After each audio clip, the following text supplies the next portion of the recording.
বনের নিচে নদী, সূর্য ডুববে একটু পরে। চৈত্র মাস, বসন্তকাল, পাতা ঝরার দিন, বিকেল বেলা, রোজার মাস। গ্রামের নাম দরদরিয়া, গাজীপুর জেলা। আপনারা শুনে হাসতে পারেন, কিন্তু আমার কাছে এই জায়গাটা বিদেশ বিদেশ লাগছিল। পাকা রাস্তা, একটি গাড়ি চলে যাচ্ছে, মনে হচ্ছে ক্যালিফোর্নিয়াতে আছে। গত ভিডিওতে এই দৃশ্যটা দেখেছিলেন তাজউদ্দিন আহমেদের বাড়ি, বাড়ির সামনে মাঠ, মাঠের সামনে রাস্তা। এই রাস্তা দিয়েই মূলত দরদরিয়া থেকে মিয়ার বাজার যায়, সেই রাস্তা ধরে এখন যাচ্ছি।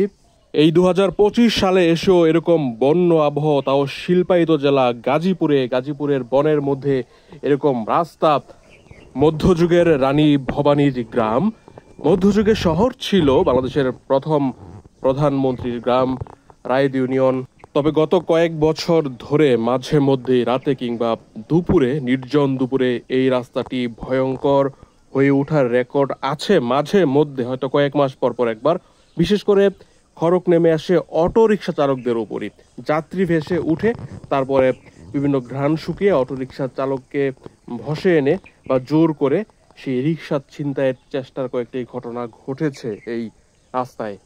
আমি ইচ্ছে করেই হাঁটছি। 5-10 মিনিট হাঁটার পরে একটি অটোরিকশা পেলে উঠে মিয়ার বাজারে চলে যাব। মিয়ার বাজার থেকে দরদরিয়া ঘাটের জনপ্রতি ভাড়া 30 টাকা। মিয়ার বাজারটি হচ্ছে ঢাকা গাজীপুর কাপাসিয়া, যেটি ওই কিশোরগঞ্জের রাস্তা, সেই কাপাসিয়া থেকে 5 কিলোমিটার উত্তরে একটি ছোট্ট বাস স্ট্যান্ড। একটা বিষয় খেয়াল করেছেন, বন কেমন যেন হয়ে আছে, বনের নিচের অংশটা মনে হচ্ছে পুড়ে গিয়েছে, আগুন লাগিয়ে দেওয়া হয়েছে। এটি দুঃখজনক। আসলে ঝুম চাষের মতো করে শাল বন এলাকার চাষিরা আগুন লাগিয়ে দেয় এবং সেই আগুনের কারণে ছোট ছোট কীট পতঙ্গ, পিঁপড়া যা যা আছে একদম নিঃশেষ হয়ে যায়। বানর থাকলে দৌড়াদৌড়ি শুরু করে। আগুন লাগানোর উদ্দেশ্যকে আমি একসময় কথা বলার চেষ্টা করব। বোধ হয় যে এই ছাইটায় তৈরি হয়, বৃষ্টি হলে সেই ছাই নিচের ধান খেতে চলে যায়, সে উদ্দেশ্যে তো আগুন লাগায়। আবার অনেকে দেখা দেখি লাগাতে পারে।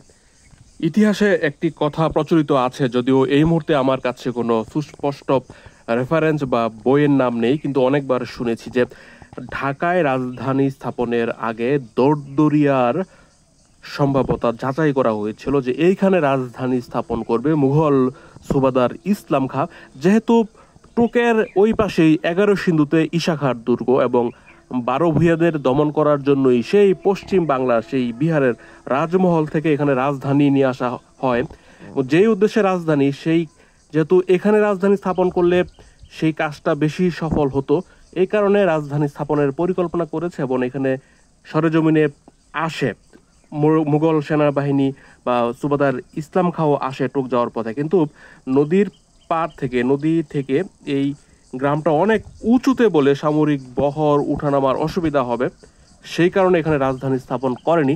যদিও ঢাকাতেও লাল মাটি রয়েছে, কিন্তু ঢাকায় পূর্ব থেকে যে নৌবন্দর ছিল, সেই নদী থেকে উপরে উঠানামার অসুবিধাটা ততটা ছিল না, এই কারণে এখানে রাজধানী স্থাপন না করে ঢাকায় স্থাপন করা হয়। এখানকার রাস্তার দুই পাশের শালবনে কিন্তু সম্পূর্ণ সরকারি বন এবং ফরেস্ট অফিস রয়েছে। নদীর বিপরীতের গোসিঙ্গা বনবিটের অধীনেই এটি পরিচালিত হয় দরদরিয়া গ্রামটি। পাশেই নদী, নদীর উপারে গাজীপুরের আরেকটি উপজেলা শ্রীপুর, এটি তো কাপাসিয়া। আমি যখন ব্যাংকে চাকরি করতাম, আমি নাজিব মাহফুজ খান, আমার বাড়ি থেকে অফিস বাঘের বাজারে যাওয়ার পথে শেষের 1-1.5 বছর এই পথেই নিয়মিত যেতাম। একটি অটোরিকশা সকালবেলা আমাকে নিয়ে যেত এই পথেই ঘাট পর্যন্ত। তারপরে দরদরিয়া ঘাট অতিক্রম করার পর আরেকটি অটোরিকশায় শ্রীপুর, এবং শ্রীপুর রেলগেটে যাওয়ার পর আরেকটি অটোরিকশায় যেতাম মাস্টার বাড়িতে, যেটি গড়গড়িয়া মাস্টার বাড়ি। সেই মাস্টার বাড়ি থেকে মিনি বাসে বা অটোরিকশায় যেতাম বাঘের বাজার। এই পথে 1.5 ঘন্টা জার্নি করতাম প্রতিদিন সকালে। খুবই ভালো লাগতো, বিশেষ করে বর্ষাকালে।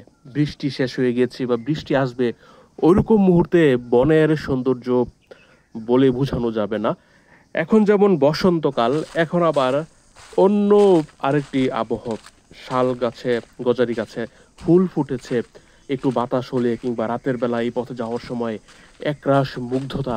শাল গাছের ফুলের সে কি সুঘ্রাণ! তবে ছোট ছোট একটি বিচ্ছিন্ন শাল ফুল থেকে ওইরকম ঘ্রাণ পাওয়া যায় না। অসংখ্য হাজার হাজার লাখ লাখ শাল ফুলের সংমিশ্রণে একটি আলাদা উন্মাদনা তৈরি হয়। এই গ্রামে আমি শত শতবার আসলেও, অসংখ্য ভিডিও করলেও ঠিক এই স্পটে, অর্থাৎ নদীর এই পারে এই অংশের প্রথম গেলাম। তবে আপনারা যারা দূর থেকে ঘুরতে আসবেন সতর্ক থাকতে হবে, কারণ অনেকে আসলে অসুবিধা নেই, কিন্তু নির্জন সময়ে আসলে মাঝে মধ্যে ওই যে অটোরিকশা ছিনতাইয়ের মতো ওই ঘটনাগুলো ঘটে, ওইটা মাথায় রাখতে হবে যদি একা বা দু একজন আসেন। এই স্পটে এসে পাকা রাস্তার দিকে তাকানোর পর হঠাৎ করে বিদেশ বিদেশ মনে হচ্ছিল ক্যালিফোর্নিয়াতে আছি বা আমেরিকার কোনো জায়গায় আছি, ইউরোপের কোনো জায়গায় আছি। দেখেন হঠাৎ করে মানুষ নাই, ঘরবাড়ি নাই, বন, পাকা রাস্তা, গাড়ি চলে গিয়েছে, এরকম তো বিদেশেই দেখা যায়। আমাদের মতো ঘনবসতিপূর্ণ দেশে তো এরকম দৃশ্য কম দেখা যায়। দরদরিয়া প্রাথমিক এবং তাজউদ্দিন আহমদের বাড়ির সংলগ্ন মসজিদ থেকে আসরের নামাজ পড়ে হাঁটা শুরু করেছিলাম। আপাতত আমার হাঁটা ভ্রমণের এখানেই পরিসমাপ্তি ঘটাবো। অটোরিকশার জন্য অপেক্ষা করব, অটো পেলেই চলে যাব মিয়ার বাজারে। দু এক মিনিট দাঁড়াতেই একটি অটোরিকশা পেয়ে যাই, সেটি অন্য পথেই আমাকে মিয়ার বাজার নিয়ে যাবে বাঘিয়া গ্রামের সাজুর মোড় হয়ে। বাঘিয়া গ্রামটি তরগাঁও ইউনিয়ন এবং এই দরদরিয়া গ্রামটি রায়েদ ইউনিয়নের অন্তর্গত। অটোরিকশাটি পেছন থেকে আসছে, আমি সেটি দেখে ইশারা দিলাম এবং থামবে। ভিডিওটি ভালো লাগলে কিংবা কোনো পরামর্শ থাকলে অবশ্যই কমেন্টে জানাবেন। কমেন্ট পেলে এরকম ভিডিও দেওয়ার উৎসাহ পাই। গাজীপুরের শ্রীপুর উপজেলার গোসিঙ্গা ইউনিয়নের গোসিঙ্গা বাজারের ঠিক পূর্ব পাশেই দরদরিয়া গ্রাম। অন্যদিকে কাপাসিয়া প্রান্তের দরদরিয়ার আশেপাশের গ্রামগুলোর নাম আমি আপনাদেরকে বলে দিচ্ছি: চৌরাপাড়া, ভুলেশ্বর, দেওনা, বাঘিয়া। সন্ধ্যার পরে এই পথে লোকাল অটো চলাচল করে না বললেই চলে। রিজার্ভ নিতে হয় কিংবা চললেও অল্প দূরত্বে যায়। এখানে যেহেতু এমনিতেই ঘরবাড়ি কম, জনবসতি কম, সন্ধ্যার পরে আবার বনের কারণে একটু অজানা একটা আতঙ্ক থাকেই। দূরের যাত্রীরা আসে না, স্থানীয় যাত্রীরা আবার ঘর থেকেও বেরোতে চায় না, যেহেতু পথে ওইভাবে যাত্রী পাবে না, এজন্য রিজার্ভের কোনো বিকল্প নেই। এমন হয়েছে দরদরিয়া চৌরাস্তায় আমি আধা ঘন্টা দাঁড়িয়ে আছি, রিজার্ভ নেওয়ার জন্য কোনো অটোরিকশা পাইনি। এই পথে না, সেই আমরাইদে যাওয়ার জন্য এরকম মাঝে মধ্যে হয়।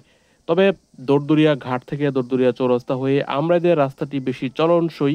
সেটি রাত 8টা, 9টা, 10টা পর্যন্ত, 11টা পর্যন্ত চলাচল থাকে কম বেশি। কিন্তু এই পথে, এই দরদরিয়া ঘাট থেকে চৌরাস্তা হয়ে মিয়ার বাজারের পথটি একদমই প্রায় বসে যায়, কিছুই পাওয়া যায় না।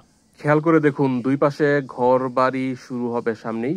এক পাশে ডান পাশে তো এখনই আছে, অর্থাৎ একটা গ্যাপ ছিল, মাঝখানে পরিপূর্ণ বন। এখন আবার লোকালয়ে প্রবেশ করলাম। এই লোকালয়ের এখানেই রয়েছে দরদরিয়া বাজার, যদিও এখন কোনো বাজার বসে না। এককালে রবি বৃহস্পতিবার সকাল সকাল কাঁঠালের হাট বসতো, সেটি এখন পরিত্যক্ত। সেই হাট নিয়ে অনেকগুলো ভিডিও আপনাদেরকে দিয়েছি। কিছুদিন আগে একটি ভিডিও দিয়েছিলাম দরদরিয়ার ঘাট থেকে নদীর চর দিয়ে সেই মসজিদ বা কাঁঠালের হাটে গিয়ে শেষ হয়েছিল 15 দিন আগে, 1 মাস আগে সেই ভিডিওটা আপলোড করেছিলাম, দেখে নিতে পারেন যারা আগ্রহী আছেন।